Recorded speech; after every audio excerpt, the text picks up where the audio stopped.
Peace. How you guys doing? It's your boy Free Play, and we're back with another video. So this is gonna be just a quick recap of my mentality before starting to put together the studio. So as I mentioned before, I first started out by maybe I didn't mention it before, but started out by laying up my setup, kind of where I want things to be. Like I definitely want my MPC, which I use a lot as my main sequencer, to be close to my computer, which is kind of like my tape machine or the brains of the operation, really. Because once I get a good 8 bars or even a whole song idea, sometimes I use the song mode on the MPC 2000 XL. I start to track that out into whatever DAW I'm using at the moment. Right now, I'm locked in with Logic. So I want that close. Um, Before I had the mix over here, but it's also like a cable length problem. So I want it to be close over there, even if I have to come around and mess with it over there. I could also reach over. It's not a big deal. But it'll allow me to also use shorter cables and less of a mess because I've had it, and maybe I've put pictures up before on my Instagram where I just got everything on the table, and this table is pretty big. But I like to be more of a minimalist now. I've been getting rid of some equipment or just buying things with a very intentional kind of space that it's going to hold in my setup. So so yeah, I'll have that there. The ASR I like it here, off to the side, keyboard I could just zone out and chop. And when I get a turntable, maybe I'll have it here, like next to my Apollo Solo, and I could either just sample directly into Logic or maybe send a signal to the ASR, or figure out a way that I could maybe send it to the mixer and have it go into both machines, to be able to sample from the turntable. I could also use the KO2 because I did buy like the RCA to eighth inch adapters for this, I think. Yeah, so I could input um, from not phono level, but I could input line level from a turntable, and then just use this to output to add effects and output EQ. It's also a good like that's a good thing too. Like this is a good like kind of middle ground.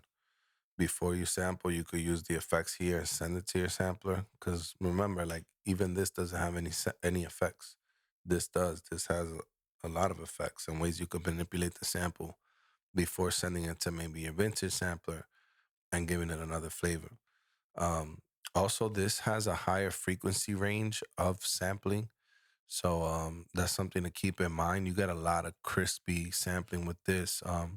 If I'm not mistaken, it samples on the high end up to 46 kilohertz. And I know a lot of people say it doesn't matter, but when it comes to sampling, everything matters. Like bit rate, kilohertz when it comes to the sample rate, right? It does have an effect on how much high end. If it didn't, it wouldn't be listed, right? Um, the the ASR 10 samples at 44 and I believe 33 by default, and then it does have an algorithm where you could downsample even further on the ASR. And obviously, when you do, you realize that there's changes in the frequency characteristic of the sound.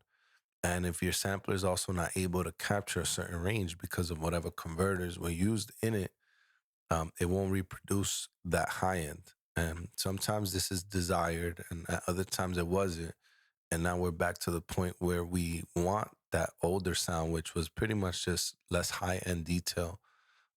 Made everything sound warmer, obviously, even after you ran it through these SSL boards or a Mackie and then to tape, right? Or vinyl. So that's something to keep in mind when you're crafting your own sound. Is kind of like, even if you're using a new MPC or the KO2 or even, the Electron stuff, they sell like that the heat, because you want to saturate the sound a bit. You want to give it that old school kind of like soft clipping or just limitations that cause these machines to sound that way. But yeah, as I continue to put this together, I'm taking my time with it because I've also been working on the video aspect of the channel. So, be patient with me while I get things together and give you guys more music content. But I just want to get used to getting on here, getting comfortable, vlogging and just documenting really, because vlogging is another word for documenting and journaling like your life through video. And as vulnerable as that process is, I've decided to embark in it and embrace it, because I do see the feedback that I get from you guys that is bringing you value and that is something that is needed in the community. Just the mentality behind the process and geeking out over the tools that we use. Um, these two guys ain't going anywhere. And as long as I'm able to share with you guys the process of how I use them and whatever I know about them, I hope that is of value to you guys. And I'll just leave it at that. It's your boy Free Play. Thank you guys for rocking with me. I'm out. Peace.